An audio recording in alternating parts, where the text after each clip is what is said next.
Welcome into Wine Diplomat.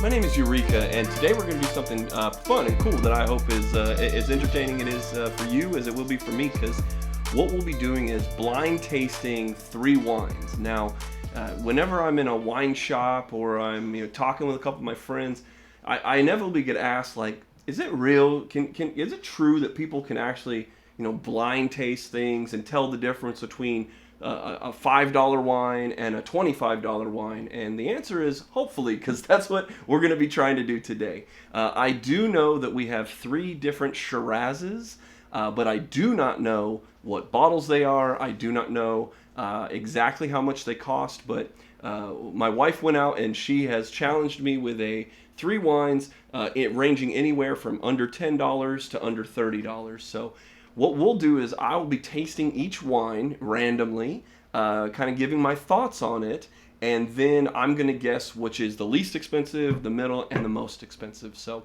without further ado, let's get the first wine in here. Wine A, I guess we'll call it, right? Thank you, ma'am. So, Shiraz is the varietal that we're tasting, so that I know from Shiraz, typically in a really good quality Shiraz, it's going to have deep, dark, inky, purple color to it, right? So the first thing that we want to do when we're looking at a wine is we look at the color. Now, I'm not a certified sommelier by any means, but I know there's different schools. But pretty much there's at least some form of a system. You start with looking at it with your eyes first. So I can see this one is very deep, dark, purple colored. When I swirl it around, I can see the teardrops, and so that kind of tells me the level of alcohol, or at least if it's a fuller bodied wine just in general. So this one's definitely got about average or a little above average. Now, a wine, I always go on the second tasting. So I kind of put a little bit in my mouth first, then I dive in with a smell. And so really good quality Shiraz is going to have like floral. It might even have like this is going to sound weird, but like a leathery kind of smell to it, right? And this one definitely has that. Like there's a lot going on in this. It's like blackberries and like earthiness and like in a good way. Like it doesn't just taste like grape juice, right? Kind of I hope none of these do, but you can kind of tell when something's just really cheaply made and just kind of has one note and that's it. So I like this. I think this is a really good, well-made wine. Um, so let's get to the next one. All right. This is B, we'll call it. So we had A here. I'll just put it off to the side. All right. So similar to that, I guess I didn't talk about tasting notes too. Kind of the same things I'm smelling. I want to get confirmed on the taste. So first thing about color, another nice kind of deep dark purple. And so yeah, this is even if you have a light, kind of hold it up to the light, you can see it's ink black. If we compare it to the other ones, I mean you cannot see through this. Which is kind of telltale of a decent one. A lot less on the nose though, just comparatively. It's got the color. I guess it's side by side. This one's way brighter red. This is a purple. This is like a reddish purple. A lot less going on the nose. You kind of just smell the fruit. There's none of the extra earthy or the tertiary flavors, the secondary flavors.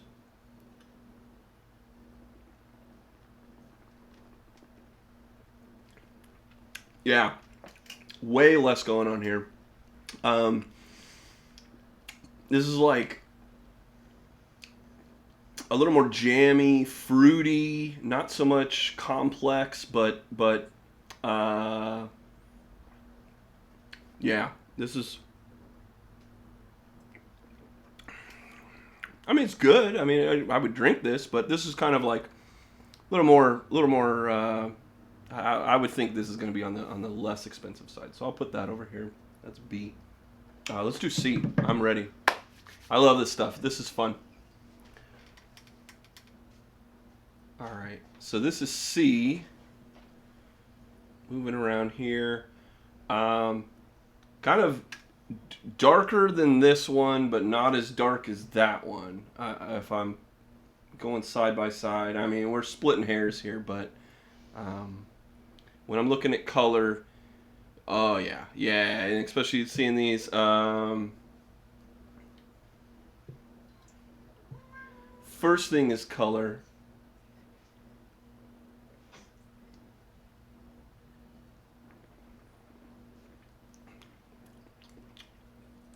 Way more candied fruit here.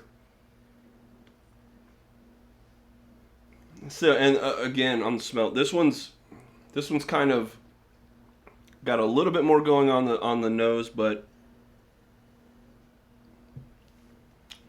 whoo.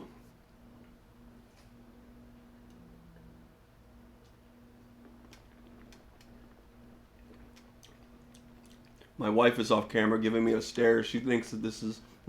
She thinks she can stump me. I don't know. Maybe. I don't know. That's the fun. This is really hard to tell. Yeah. There's all three of these are pretty similar, and that's what's getting me is like, you know, it is the same grape from the same area. I'm assuming it's all Shiraz from. Can I get a confirmation nod? Yes. No. This is all from Australia. Okay. So it's all Australian Shiraz. All right. I mean, and then going back and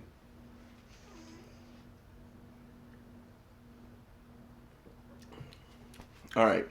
Type. This is okay. Let's do this. So when you're, I'll go back to this one.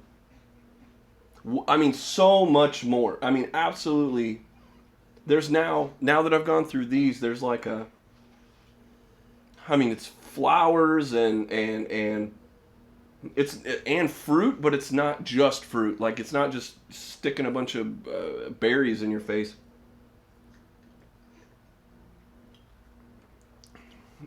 Okay, this is the most expensive by far. I'm picking. It's my favorite. So I think this is the most expensive, and it's also my favorite. So I'll put that right there. I guess I'll go to this one. This was B, revisiting B here. I mean, for sure, it's just got one note. It's not unpleasant. It's not bad, but it's just. This is probably the. Man, it's hard between these two about what's the least expensive.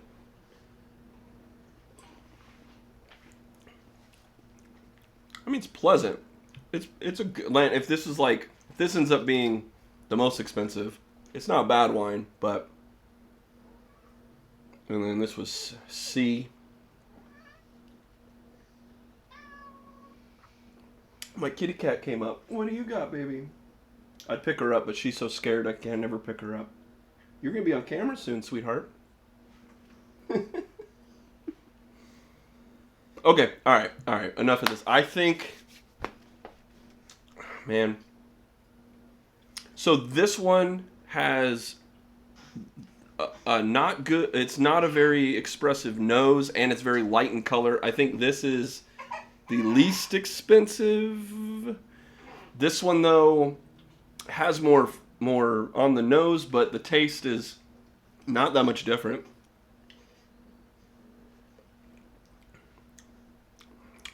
You know, let's do it this way. I think this is the least expensive of the three. It's my least favorite overall. It's not bad, but it's just kind of okay.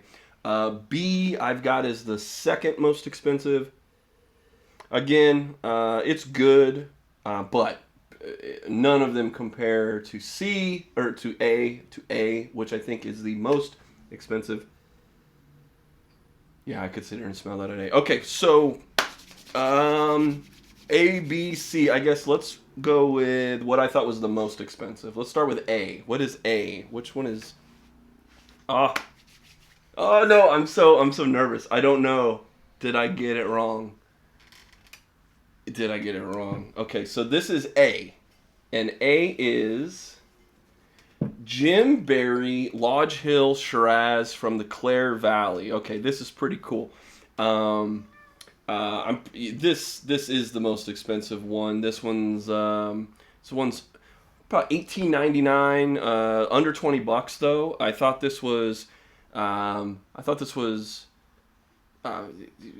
But leaps and bounds. The most decadent, the best of all of them. It has the most flavor to it. It's awesome. Okay, so that one's going to be A, was my most expensive. That's what I thought. Give me what I thought was in the middle. Oh, see, I'm pretty sure I got that right because these were all under $20. I think is what all of them were. She's not gonna let me know the thing. So this was B, and B is Lindemans Bin 50 Southeastern Australia Shiraz. All right, hey, that's why we do this. So I like this wine. To be fair, this is one of these wines that I guess if I was in a shop, you're looking at a $5 price tag for this wine, and sometimes even cheaper if you have like a big box store, like a Total Wine. I mean, if this is in a restaurant, it's maybe by the glass. It's probably the house wine or the cheapest wine there. Well, shout out to Lindemans. I think, yeah. I mean, like I said, not a lot going for it comparative to that. But if you were on a wine list and this one was $20 and this one was $5, yeah, I'm happy with all that. All right, so what did I? Oh no, because unless you found a cheaper wine than $5 Lindemans, then I'm wrong. So bring it to me. I'm wrong. What is C? C is 19 Crimes Shiraz from Southeastern Australia as well. Yeah, I mean, look at this. Here's a wine that.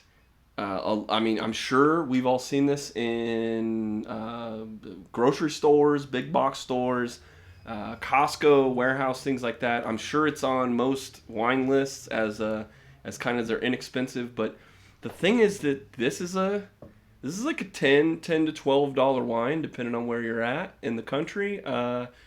If you're in a restaurant, they're probably going to want to charge you $25 to $30 for this bottle. And comparatively, I mean, I don't want to be mean here, but comparatively, I didn't think it definitely didn't reach the heights of the Jim Barry, but it was pretty neck and neck between. There's not a lot of difference here, but if we're talking 10 to $15, depending on who wants to sell it to you, versus a $5 bottle of wine, yeah, it's pretty good. So. I mean, all in all, yeah, smelling these again, I'm pretty confident in all these. The Jim Barry, we're going to enjoy off camera for a lot. I know my wife is getting ready if she's not already got a glass of this stuff. But, yeah, it's pretty good. Well, I guess that's going to be it for us here for this episode of The Wine Diplomat. We're just getting started, and I think it's phenomenal. If you could do one thing, hit that little subscribe button. There's a like, there's a subscribe. It takes a couple seconds and a click from you, but it means a lot to us. So from the champion Jim Barry, I think this is a phenomenal silver medal for Lindemans, and 19 Crimes gets the bronze medal today. But I hope you had fun. I know I had fun, and I can't wait to finish off this Jim Barry with my wife. So from all of us here at Wine Diplomat, we say thank you, and we'll see you next video.